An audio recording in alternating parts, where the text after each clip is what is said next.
देवाधिदेव श्री ऋषभनाथ भगवानी की, विश्व वंदनीय श्री 24 तीर्थंकर भगवानी की, परम पूज्य आचार्य श्री कुंद कुंद देवी की, परम पूज्य वात्सल रत्नाकर गुरुदेव आचार्य श्री विमल सागर जी मुनि महाराज की, परम पूज्य तपस्वी सम्राट गुरुदेव आचार्य श्री सन्मति सागर जी मुनि महाराज की, अहिंसामय जैन धर्मी की,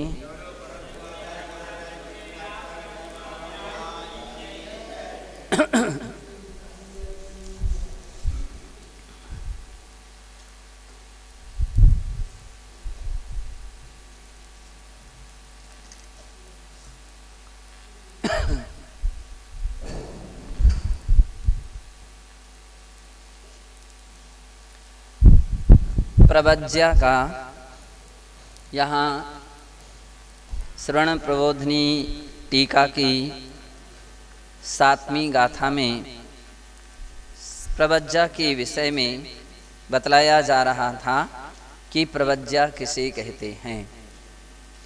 उक्तम से बोध प्राभित ग्रंथे, बोध प्राभित ग्रंथ की गाथा 44, 46, 48 और 49 में आचार्य श्री कुंद कुंद स्वामी इस विषय में कहते हैं, गह गंथ मोह मुक्का 22 परिसहा जिये कसाया, पावारंभ विमुक्का पवज्जा ईरिषा भणिया।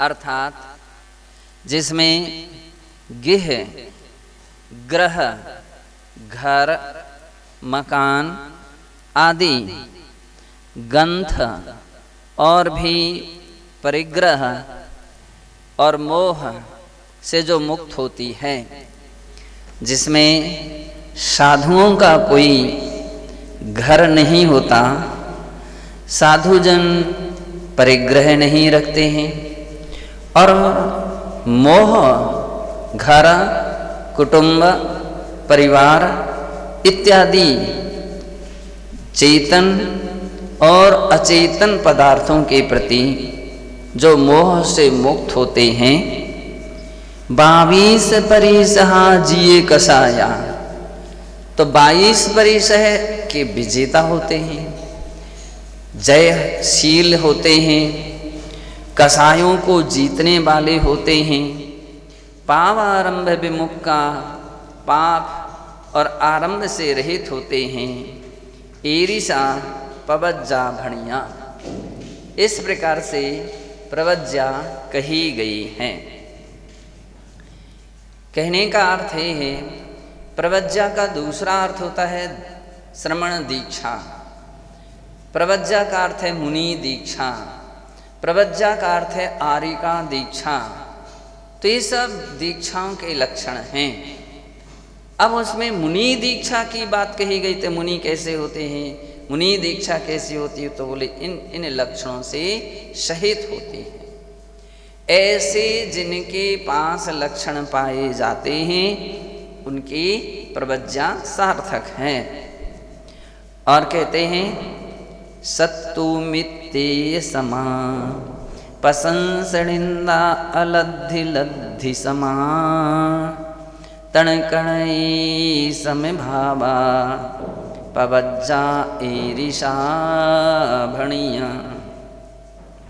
जिसमें शत्रु और मित्र दोनों में समता भाव जहाँ पर रहती है, शत्रु भी आ जाए तो भी वही भाव और मित्र आ जाए तो भी वही समता भाव।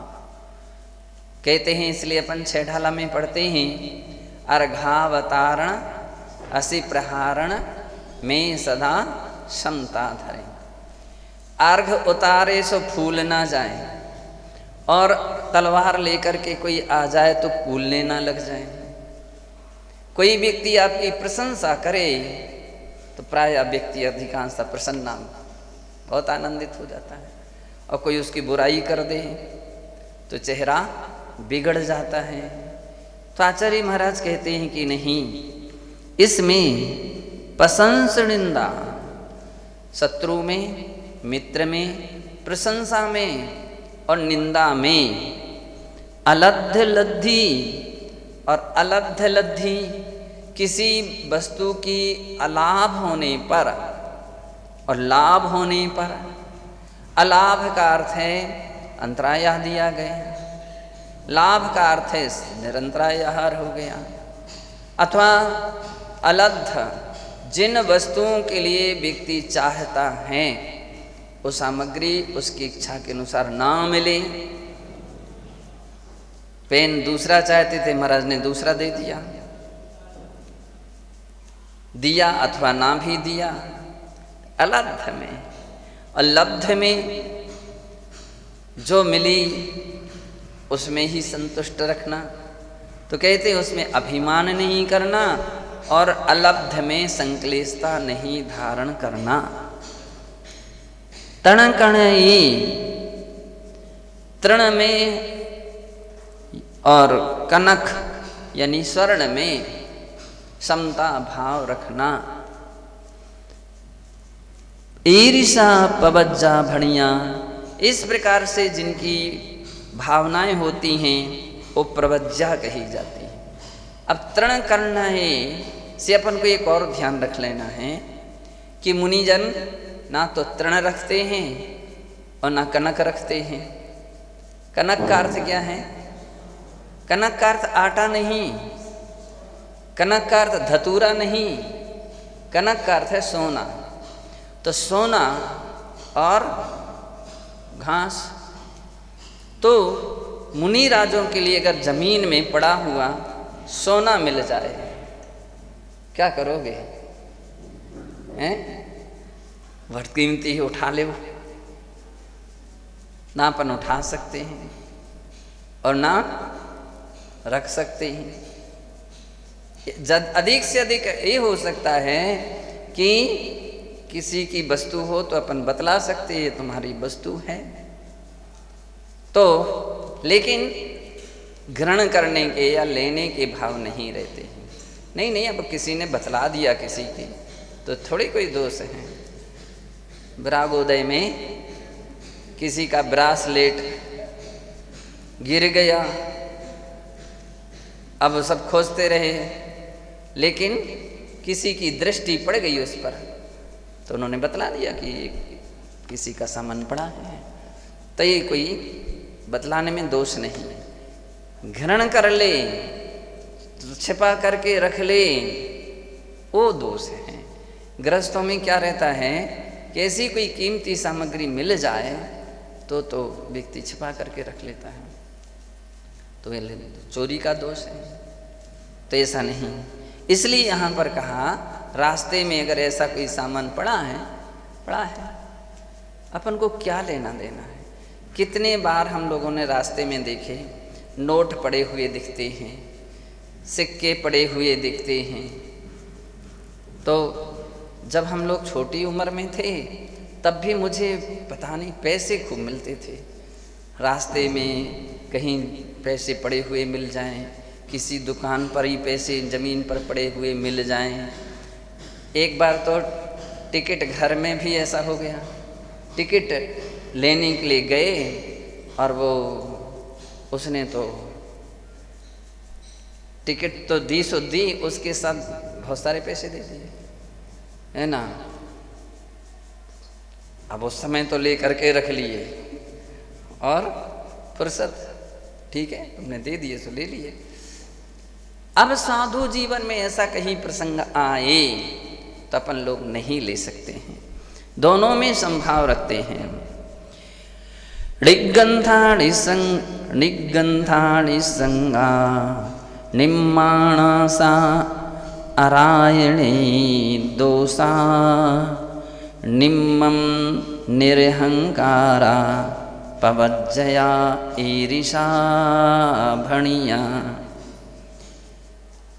दूसरा लक्षण आचार्य महाराज कहते हैं कि निगंथा जो परिग्रह रहित हैं, निसंगा, संग वो भी एक पर द्रव्य है, उसके संसर्ग से रहित होते हैं। निम्मानसा, और मान से रहित होते हैं, निरभिमानी होते हैं। अराय निर्दोषा, राग रहित और द्वेष रहित होते हैं। निम्मम निरहंकारा, निर्मम ममता से रहित होते हैं। अहंकार से जिसमें जो साधक रहित होते हैं, ईरिषा प्रवज्जा भणिया, इस प्रकार की ऐसी प्रवज्जा होती है कि प्रवज्जा में इन सब बातों का त्याग होता है।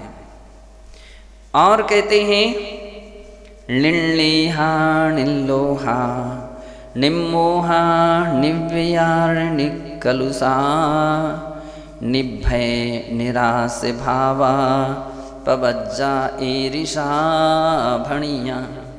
निन्नेहा निस्नेह, मतलब बड़ी बात है। लोग कहते स्नेह रखो, और यहाँ पर कहते निस्नेह। किससे स्नेह रखें? स्नेह मोह की संतान है। किसकी संतान है? मोह की। राग का रूपांतरण है, राग का रूपांतरण है। तो बतलाते हैं वे आम तौर पर स्नेह से रहित होते हैं। निल्लोहा, लोभ से रहित होते हैं। निम्मोहा, मोह से जो रहित होते हैं। निव्यार, निर्विकार, जिनका वेश होता है। निर्विकार, जिनकी चर्या, जिनकी प्रवृत्तियां होती हैं, निर्विकार प्रवृत्ति। निकलुषा, और जिनकी कलुषता रहित प्रवृत्ति, या जो प्रवज्जा जो कलुषता से रहित होती हैं। निभय, भय से जो रहित होती हैं। निराश भावा, और कहते हैं जो निराश भावा, किसी भी प्रकार की आशा से रहित, कोई आशा कोई अपेक्षा नहीं जिसमें होती है, ऐसी वह प्रवज्जा कही गई है। एवं मुक्तम प्रवज्जा स्वरूपम, इस प्रकार से प्रवज्जा का स्वरूप कहाँ है? सम्यक अवगम्य, उसके स्वरूप को अच्छी तरह से जान करके। मुनिलिंगम यो दधाति, जो प्राणी मुनिलिंग को धारण करते हैं, मुनि वेश को धारण करते हैं। तदनुरूपम समाचरति चे, और उस रूप से जो आचरण करते हैं। सा यथार्थतया समणो मंतव्यः, उसे ही यथार्थ रूप में, वास्तविक रूप में श्रवण जानना चाहिए। चुल्लक जी समझ रहे हो, है ना? तो ये श्रवण का इस प्रकार से स्वरूप या प्रवज्जा का लक्षण कहा गया। सा नृतिचारम व्रतादि पालयति, ऐसी प्रवज्जाधारी साधुजन निरतिचार रूप से अपने व्रतों का पालन करते हैं। भव भीरु सन, और भव भीरु होते हुए नित्यम निज गुरुकुले उषित्वा, निज गुरु समीपे आत्मालोचनम करोति। कहते हैं अपने गुरु के समक्ष उषित्वा, यानी बैठ करके, और निज गुरु समीपे आत्मालोचनम करोति, अपने गुरु के समीप आलोचना की जाती है। एक बात ध्यान रख लीजिए, ये महत्वपूर्ण बात है। वास्तविक तरीका तो यही है, आलोचना और प्रायश्चित कोई प्रसाद नहीं है कि जहाँ गए वहीं हाथ फैला दिया। नहीं, आलोचना और प्रायश्चित की पद्धतियाँ हैं, वह केवल अपने दीक्षा गुरु से ही आलोचना की जाती है, और अपने दीक्षा गुरु से ही प्रायश्चित लिया जाता है। सम्यक जो साधक होते हैं वे इस बात पर पूरा पूरा ध्यान रखते हैं, यहाँ वहाँ से कहीं से ना आलोचना करते हैं, ना प्रायश्चित। आपस की भी कोई समस्याएं ऐसी रहती हैं, कतिपय ऐसे लोग रहते हैं जो विषय आलोचना गुरु के सन्मुख करना चाहिए वह आम लोगों को भी सुनाने लगते हैं। तो अब गुरु तो आपकी बात को मुट्ठी के अंदर रख सकता है, लेकिन आम व्यक्ति तो मुट्ठी के अंदर नहीं रख सकते हैं। आम व्यक्ति तो ऐसे रहते हैं कि जिसकी दृष्टि में जो भाता है सो वो कहाँ से कहाँ कर दे। चाहे जब तक आपकी बनती रही सो तो ठीक है, जिस दिन बिगड़ जाएगी, कोई बात बिगड़ गई तो सब सुना देगा। तो इसलिए आगम कहता है आलोचना एकमात्र गुरु के सन्मुख और स्वागुरु जो दीक्षित हैं, जिनसे दीक्षा ली है, उनके ही सन्मुख करना यह प्रशस्त मार्ग है। तो इस प्रकार से अपने गुरु के ही सन्मुख आलोचना करना चाहिए। साधु समूहे सम्यक रत्नत्रयम् पालयति। सम्यक रत्नत्रय का पालन वास्तविकता में इस कलि युग में आचार्य कहते संघे शक्ति, समूह में ही हो सकता है।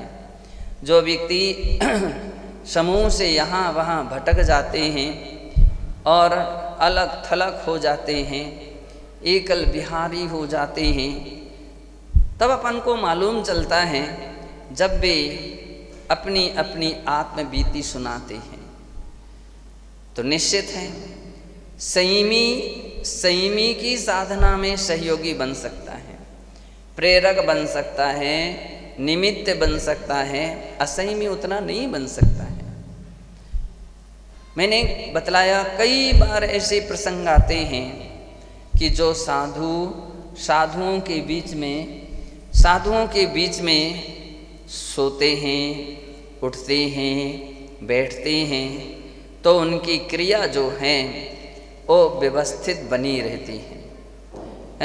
अगर विलंब हो गया तो दूसरे महाराज टोक देंगे, सामायिक का टाइम हो गया, प्रतिक्रमण का टाइम हो गया, स्वाध्याय का टाइम हो गया, और समूह साधुओं के बीच में रहे हैं तो क्रिया के विषय में सहयोगी बन जाते हैं।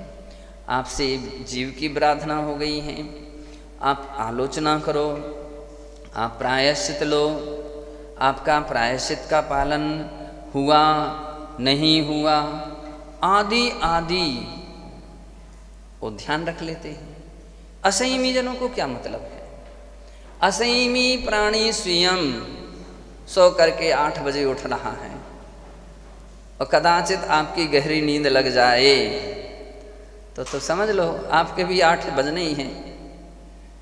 8 बजे या 5 बजे या 6 बजे सोते ही रह जाओगे, आपकी विधि क्रिया होगी नहीं। तो इसलिए संयमियों के बीच में बैठना चाहिए। कितने बार हमने देखा कुछ लोग संयमियों के बीच में भी बैठ करके ऐसा स्थान देख लेते कि जिससे कोई देख ना सके, कोई बोल ना सके, तो 1 आध दिन 2 दिन चल जाए, परिणाम ये निकलेगा कि आप हो सकता है आप सोते रह जाएं, नहीं ना, आपकी चर्या क्रिया हो ही ना पाए।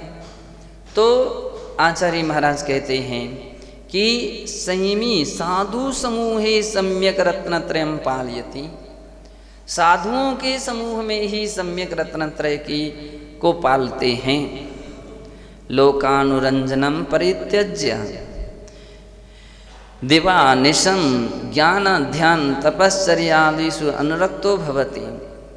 और वे सच्चे साधु लोकानुरंजन को छोड़ करके, लोकानुरंजन किसे कहते हैं? लोकानुरंजन हंसी मजाक, व्यर्थ की बातें, अपलाप। अभी तो ऐसी बातें हैं कि अगर कोई व्यक्ति बैठ जाए सुबह से तो शाम भी हो जाए तो भी व्यक्तियों की बातें पूरी हो सकती नहीं है।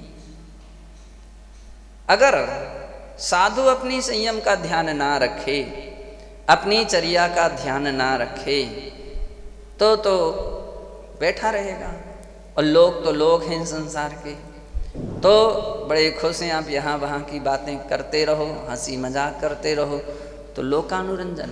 तो बोले सच्चे साधु लोकानुरंजन नहीं करते हैं। लोकानुरंजन में समय का बर्बादी है और संयम का विनाश हो सकता है। वे अपना समय जितना बनता है यहाँ वहाँ के कार्यों से बचा करके ज्ञान, ध्यान और तप में लगाते हैं। ज्ञान ध्यान तपश्चर्यादिषु अनुरक्तो भवति, इसमें अनुरक्त रहते हैं। रत्नत्रेण निज आत्म प्रभावनाम समीचीनाम प्रभावनाम चे मनुते, और रत्नत्रय के द्वारा निज आत्म प्रभावना को समीचीन मानते हैं और वही सच्ची प्रभावना है। आचार्य श्री अमृतचंद्र देव ने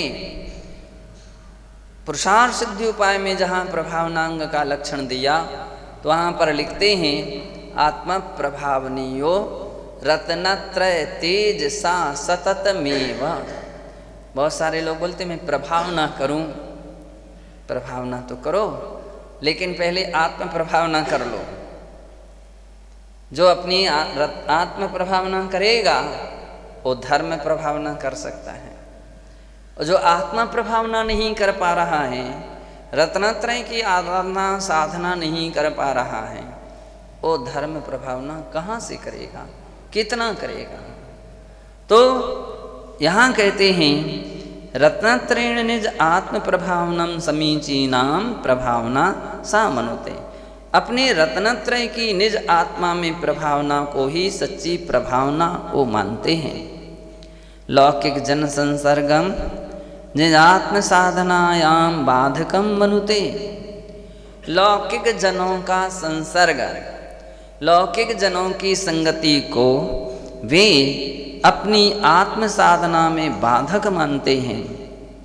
तस्मात् यथा संभवम दूरम तिष्ठति, इसलिए उनसे, किनसे, लौकिक जनों से यथा संभव दूर रहते हैं। एतादृशो भावलिंगी श्रमणो मोक्ष मार्ग से यथार्थतया साधको भवति, इस प्रकार के भावलिंगी श्रमण मोक्ष मार्ग की यथार्थ रूप से साधक होते हैं, वे मोक्ष मार्ग की सच्ची साधना करते हैं। परम किंतु तद विपरीतः, उनसे विपरीत केवल मुनिलिंगम यो ददाति, केवल मुनिलिंग को धारण करके समस्ताचरणम तस्य प्रवज्या स्वरूप दूषणम भवति, मुनिलिंग को यो दधाति, उनके समस्त आचरणम और समस्त आचरण तस्य प्रवज्या स्वरूप दूषणम भवति, अगर उनसे विपरीत आचरण करते हैं तो वे उसके दूषित होते हैं। सा द्रव्यलिंगी भाव श्रमण विरहित बहिर्ता एव भवति, वह द्रव्यलिंगी है, भाव श्रमण से रहित ही है, होता है। साख्याति पूजा लाभादि लोकेशना भाव संयुक्ता सन विचार्यति, वह ख्याति पूजा लाभ आदि लोकेशना के भाव से संयुक्त होता हुआ विचार करता है। गुरुकुले श्रमण संघे व मदीया कश्चित अनन्य भक्तो नास्ति। अब कौन व्यक्ति पूछ रहा है? जिसकी लोकेशना में मन लगा हुआ है, ख्याति पूजा में उपयोग है, तो सोचता है गुरुकुले श्रमण संघे व, गुरुकुल में या श्रमण संघ में मदीया कश्चित अनन्य भक्तो नास्ति, मेरा तो कोई अनन्य भक्त है ही नहीं है।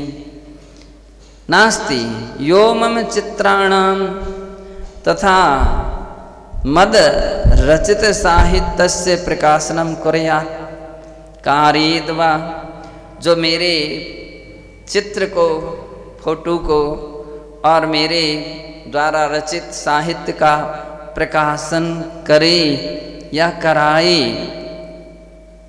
अहम संगे स्वच्छंद रूपेण हास्य विनोदादिकम लौकिक जन संपर्कम वा कर्तुम ना प्रभवासी। मैं संघ में स्वच्छंद रूप से हास्य विनोदादिकम, ना तो हंस पाता हूँ, ना कोई विनोद कर पाता हूँ। लौकिक जन संपर्कम वा कर्तुम ना प्रभवामी, लौकिक जनों से भी बात नहीं कर पाता हूँ। बहुत सारे लोग रहते हैं तो बहुत से लोगों को संग में बड़ी तकलीफ रहती है। भाई वो तकलीफ किस बात की रहती है? आम स्थिति तो ये है कि तकलीफ होना नहीं चाहिए।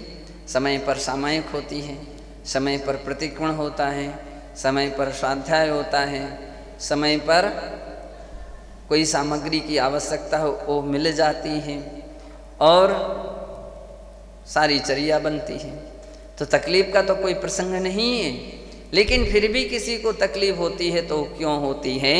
तो यहाँ पर कहते हैं कि इस प्रकार की कोई हंसी नहीं कर सकते। कहीं हंसते हुए पाए गए, कैसे हंस रहे हो? तो लोग बोलने लगते अब बताओ, हंस ही नहीं सकत है, उसमें भी कंट्रोल है। तो हंसने का अर्थ है हंसी मजाक नहीं कर सकते हो, इस पर ब्रेक लगता है, कंट्रोल रहता है। मनो विनोद आदि का वही हंसी मजाक लौकिक जन संपर्कम वा कर्तुम ना प्रभवती। अब वो सोचा किसी से बात ही नहीं कर सकते, किसी को बैठा ही नहीं सकते, किसी के पास बैठ ही नहीं सकते, किसी को देख ही नहीं सकते हैं। तो कहते हैं कि ऐसे व्यक्ति अब जिनकी यही अभिलाषा है, धर्म ध्यान की अभिलाषा कम रहती है, तो उनको बड़ी परेशानी होती, बड़ा तकलीफ कष्ट होता है। तो वो इस प्रकार से सोचते हैं, तेन मदीया पूजा प्रतिष्ठा ना समधिका भवति। इन सब कारणों से मेरी पूजा प्रतिष्ठा आदि की वृद्धि नहीं हो पाती है। अतो मम कृते गुरुकुलवासम श्रमण संघवासम वा परित्यज्य एकल विहारे उचिता। ऐसा सोच करके वो सोचता है मम कृते गुरुकुलावासम, मैंने गुरुकुल बनवाया था तो इसलिए वहीं उसी में जाना चाहिए, उसी में रुकना चाहिए। श्रमण संघवा नहीं, वो सोचता है कि गुरुकुल वासम श्रमण संगोपवासम वा परित्यज्य, गुरुकुल वास को छोड़ करके और श्रमण संघ वर्ग को छोड़ करके। ये 2 पॉइंट इसलिए दिए हैं कि गुरुकुल का अर्थ है गुरु के सानिध्य में रहना, और श्रमण संघ से अर्थ ले लिया उपसंघों में निवास करना। तो व्यक्ति इसमें निवास करना पसंद नहीं करता है, तो ऐसी स्थिति में उनको छोड़ देता है और छोड़ करके एकल विहारे उचिता, वो सोचता है कि एकल विहारी रहना ही ठीक है। 3 एकल विहारेण मम स्वच्छंद प्रवृत्ते ना कोपि प्रतिबंधो भविष्यति। जब मैं एकल विहारी हो जाऊंगा तो मेरी स्वच्छंद रूप से प्रवृत्ति में कोई भी प्रतिबंधक नहीं होगा, ना कोई टोकने वाला होगा, ना कोई रोकने वाला होगा। एवं हम कश्चित् सामान्य दोषम परिज्ञातुम अपि ना कश्चित् प्रभवस्यति। फिर तो मम कश्चित् सामान्य दोषम, मेरे कोई सामान्य दोष यानी अपनी दीक्षा में लगने वाले या चर्या में लगने वाले दोष को परिज्ञातुम अपि ना कश्चित् प्रभवस्यति, फिर मेरे दोषों को ना तो कोई जान सकेगा और ना इस विषय में कुछ कह सकेगा। ना कश्चित् गुरु समीपे मम दोषम वदिष्यति, और ना कोई मेरे दोषों को गुरु से कहेगा। ना च गुरुरपि प्रायश्चित्तादि दंडम प्रदातुम प्रभवस्यति, और ना गुरु भी मुझे प्रायश्चित आदि दंड प्रदान करेंगे। समस्तो मम विरोधो निरस्तो भविष्यति, तब तो मेरा जो विरोध है सभी विरोध दूर हो जाएगा। तथा अहम सर्व प्रकारेण सुछंदतामाचरन् निर्भयं विहरस्यामि इति। तब तो मैं सभी प्रकार से सुछंदता का रूप आचरण करता हुआ निर्भय विचरण करूँगा। फिर मुझे किसी का डर नहीं है, निडरता से विहार करूँगा। सा कथमपि गुरुकुलवासं श्रमण संगवासं वा परित्यज्य स्वातंत्रतया विहारं कर्तुं सफलतो भवति। फिर वह सा कथमपि कभी भी गुरुकुलवासं श्रमण संगवासं वा परित्यज्य गुरुकुलवास या श्रमण संघ के वास को छोड़ करके स्वतंत्रतया विहारं कर्तुं सफलो भवति, स्वतंत्र विहार करने में सफल होता है। ना तत्र कश्चित् तस्य निग्रह कर्ता अनुशास्ता वा भवति। फिर उसको कोई भी निग्रह करने में या दंडित करने में या अनुशासित करने में कोई नहीं करता है। ततश्च निशंकम युवती स्त्री भी रागात्मिकां चर्चा मनोविनोदादिकं करोति। फिर तो वह निशंक होकर के युवतियों से, स्त्रियों से रागात्मिक चर्चा मनोविनोद करता है।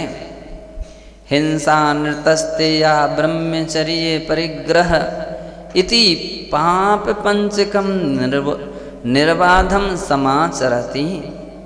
फिर तो हिंसा, झूठ, चोरी, कुशील, परिग्रह ये पांचों पर पापों के लिए निर्बाध रूप से आचरण करता है। एचे तद सदृशाचरणाः, इस प्रकार के जैसे आचरण ते तीन सह वसंतः, वे इसके साथ रहकर स्वतंत्र मुनि संघम निर्मापयन्ति, इनके साथ रहकर स्वतंत्र मुनि संघ का निर्माण कर लेते हैं। बहुलतया तद भक्तापि संयम भ्रष्टा भवन्ति, बहुत रूप से उनके भक्त भी उस प्रकार से संयम से रहित होते हैं। तद एतद् दृष्टा ये च संयमानुसारा गिणः तेषां, कहते हैं एतद् दृष्टा, इस प्रकार के देख करके ये च संयमानुरागिणः, जो संयमानुरागी प्राणी हैं, तेषां मुनिसंगम मुनिचर्यां प्रति श्रद्धा शिथिला भवति। तो इस प्रकार की चर्या और ऐसी श्रद्धा को, ऐसी अवस्था को देख करके उनकी श्रद्धा शिथिल हो जाती है। जो इस प्रकार की स्वच्छंद रूप प्रवृत्तियों को देखते हैं तो उनकी श्रद्धा शिथिल हो जाती है। एतादृशा पाप श्रमणो मोक्ष मार्गात् परिभ्रष्टो दुर्गतिं प्राप्नोति एव।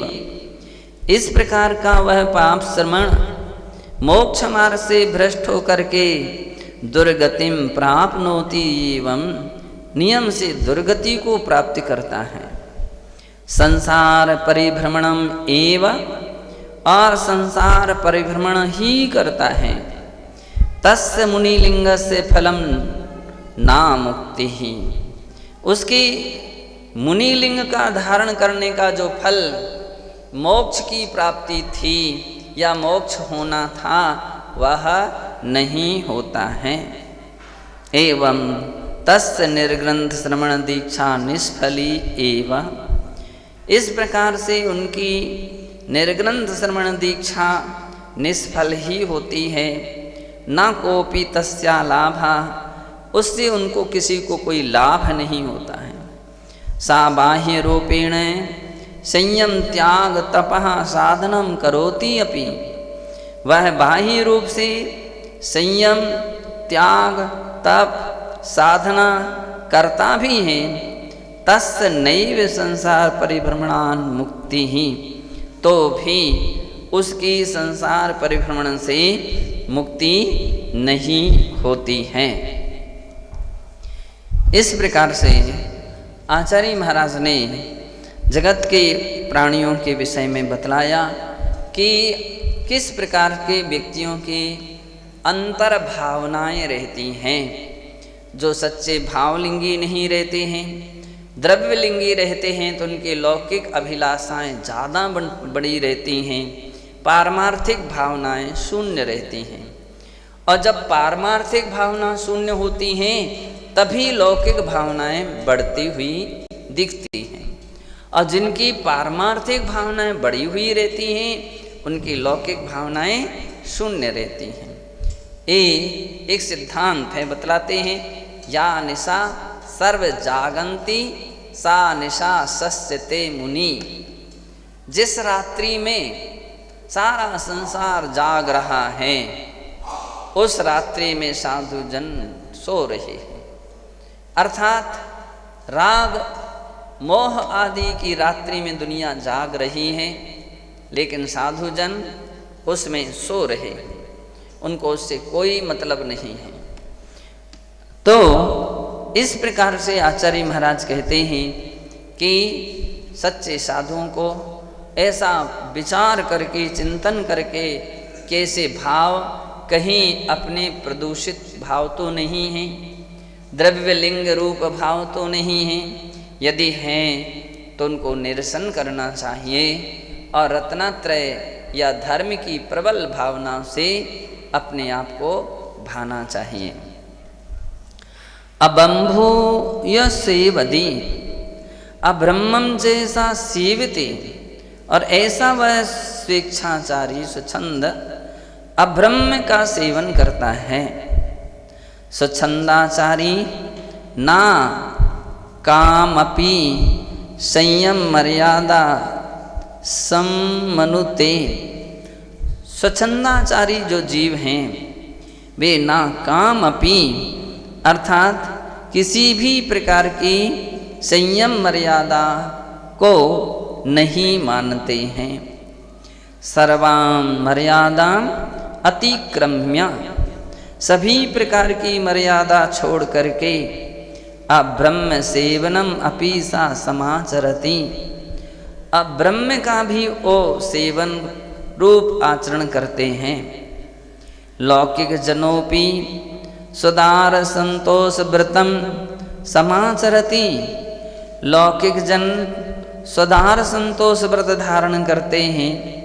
यद्वा लोक निंदा भयात राजदंड भयाद वा परिस्त्री संसर्गम त्यजति, लोक निंदा के भय से या राजदंड के भय से परिस्त्री संसर्ग का त्याग करते हैं। किंतु तस्य तु विवेक बुद्धिरेव पाप भावेन नष्टा भवति, किंतु उसकी वह विवेक बुद्धि ही पाप भाव से समझ लीजिए नष्ट हो गई है। इत्यतो निशंकम, इस कारण से वो निशंक होकर के प्रवृत्ति ही अब्रह्म सेवने तस्य श्रमणस्य, अब्रह्म सेवन रूप उसकी उस श्रमण की प्रवृत्ति होती है। अब्रह्म सेवन से पर्यायः, अब्रह्म सेवन का ही दूसरा नाम प्रविचारः इति शास्त्रे प्रयुज्यते। प्रविचार यह शब्द भी शास्त्रों में कहा गया, विशेष करके तत्वार्थ सूत्र में कहा गया कि शेषास्पर्श काय प्रविचारा ऐशानात्, और शेषास्पर्श रूप शब्द मनः प्रविचारा परे प्रविचारा। तो ऐसे प्रविचार शब्द भी इसी शब्द के ही पर्यायवाची हैं, ऐसा जानना चाहिए। तस्य चे पंच प्रकारः, वो 5 प्रकार का प्रविचार कहा गया है। काय प्रविचारः, स्पर्श प्रविचारः, रूप प्रविचारः, शब्द प्रविचारः, मना प्रविचारश्च। काय प्रविचार, स्पर्श प्रविचार, रूप प्रविचार, शब्द प्रविचार और मन प्रविचार इस प्रकार के तत्वार सूत्र के चौथे अध्याय के 7वें और 8वें सूत्र में वर्णित हैं। एतेषु सामान्यतः स्त्री पुरुषयोः परस्परं यो मिथुन व्यवहारा सा काय प्रविचारः। इस प्रकार से सामान्य रूप से स्त्री पुरुषों में जो परस्पर मिथुन व्यवहार होता है वह काय प्रविचार है। स्त्री पुरुषयोः परस्परांग स्पर्श मात्रेण राग जनिता मानसिकाह्लाद रूपा या काम संतुष्टि जायते सा स्पर्श प्रविचारः। और स्त्री पुरुष में परस्पर अंगों के स्पर्श मात्र से जो राग जनित मानसिक आह्लाद रूप अवस्था होती है उसे यहाँ और उससे काम संतुष्टि जायते उसका नाम स्पर्श प्रविचार है।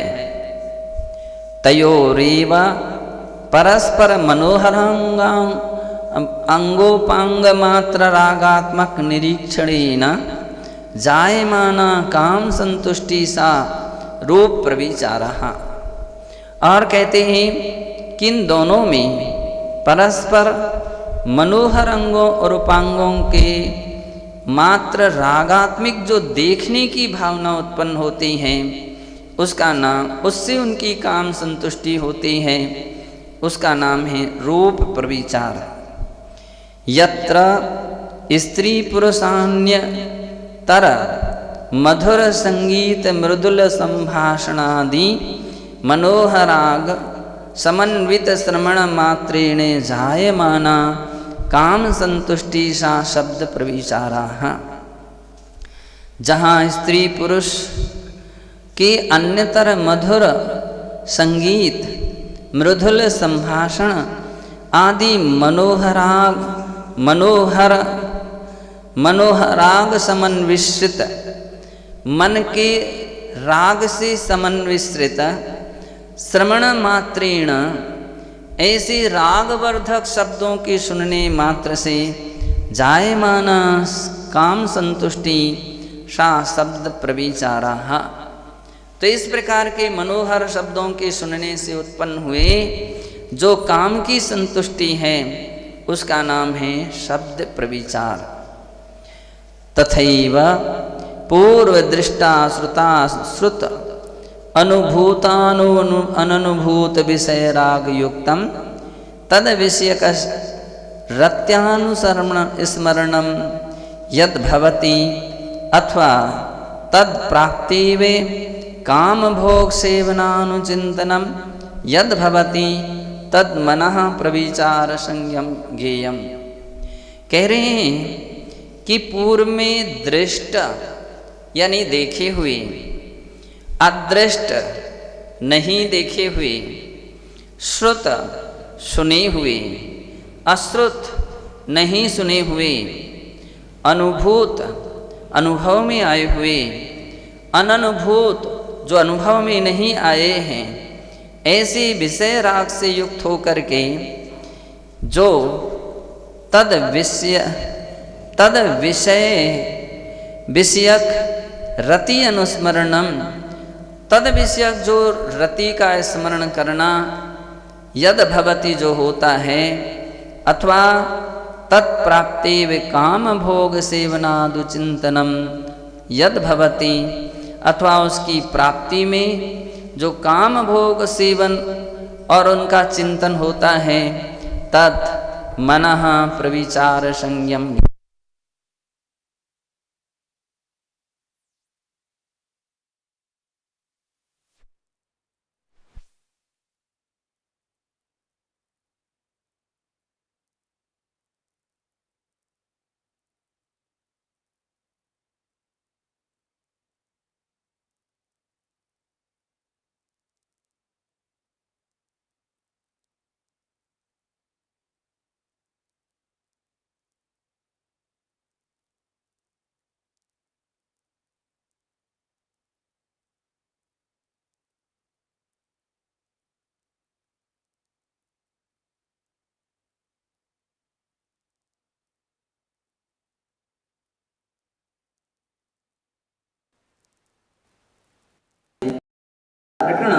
इसीलिए है कि हम ऐसा सोच करके अपने आप को सावधान करें।